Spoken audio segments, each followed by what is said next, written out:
Well, Winter Storm Xena, the warrior princess, well, it's got a few more hours and then Xena's going to go out and actually save the world as it goes across the Atlantic Ocean and over towards Europe. But we've got a couple more hours with this thing before it ends. You can see the end in sight actually through the Berkshires now, just to the south of Pittsfield, I should say, and through about Lenox, Massachusetts. That's where the snow's ending. And then you can see it back towards, Middleburg, New York.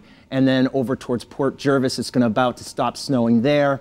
So that's a couple hours away before we'll start to see the end in sight here across the western side of Connecticut. So it's 8:15 now, as we're saying, probably start to see the end here by around 10 o'clock this morning. And by noon, the snow has gone through the whole state, it's dried out, and we can just call it quits on the snow for a little while during the rest of your Saturday.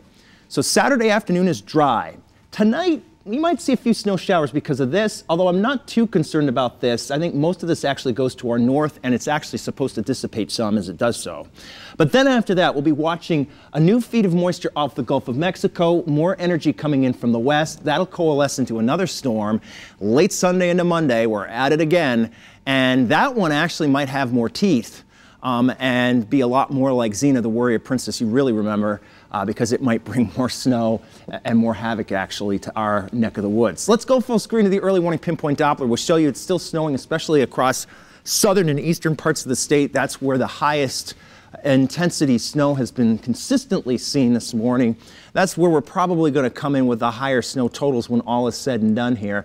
So when we go into especially New London County, Gales Ferry, Montville, Salem, Bosra, and over towards even Colchester, although it's basically been a Colchester southeast kind of thing with the very heaviest of snow. Notice how between 9 and 10, that snow is eking east and then it's down to nothing as we look towards noon today. And we have a lot of clouds in the sky this afternoon, maybe some peekaboo sun coming in there. If that sun can punch through, that'll be nice. And that will help boost temperatures into the middle and upper 30s today. So we're still going to hold on to these numbers as the ones we're thinking about in terms of the final total with this storm. It might be a foregone conclusion for you as to where you are with your snow total, because we're just not going to see much more. And that's what we've seen. Dennis House said he saw about, 3/4 of an inch in Hartford. We saw under an inch in Staffordville at Jeff's house this morning, about an inch at Merrill's house in Sharon. But then you head south of I-84, that's where the jackpots have been higher, like that 4-inch plus total in Milford, for instance, was seen earlier on.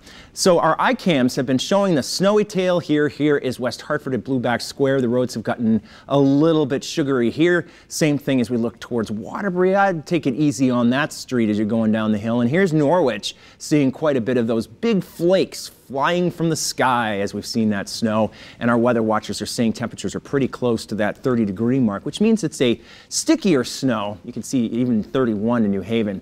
Prospects are for temperatures into the mid-30s today, down into the 20s tonight with a few snow showers. Then Sunday night into Monday, a winter storm watch. Yes, the bigger storm possible. Our futurecast suggesting that it will be tracking along or south of the coast. It might hit that benchmark, and if it does so, that means we'd be in a prime spot for snow. If it's a little bit farther to the north, we might get into that mix, especially across southeastern Connecticut. But this one, I think, will bring more precipitation, and especially across northern and western Connecticut, more snow. Our futurecast models, here's the GFS. It's not showing much. But some of the other models are. The European on that next storm for Sunday night and Monday shows something like this. And then when we take a look at the NAM, that's what the NAM is showing. You could see this one saying close to 9 inches in some parts. This early in the game, we are showing, and Mark will have it, our thoughts on what we might see for snow totals. But I just wanted to show you what some of the models are showing us and showing you the uncertainty still with that storm. And that storm for Sunday night into Monday, it really depends on the track. How close does the storm get to New England? So do we get enough warm air to get that snow changing over to sleet and freezing rain? And that would cut down on the totals. Once that storm's gone, assuredly it's going to get a lot colder here with temperatures only in the 20s by day. By golly, it's March. We should see highs in the 40s, not the 20s. But there you go. That's our lot in life these days.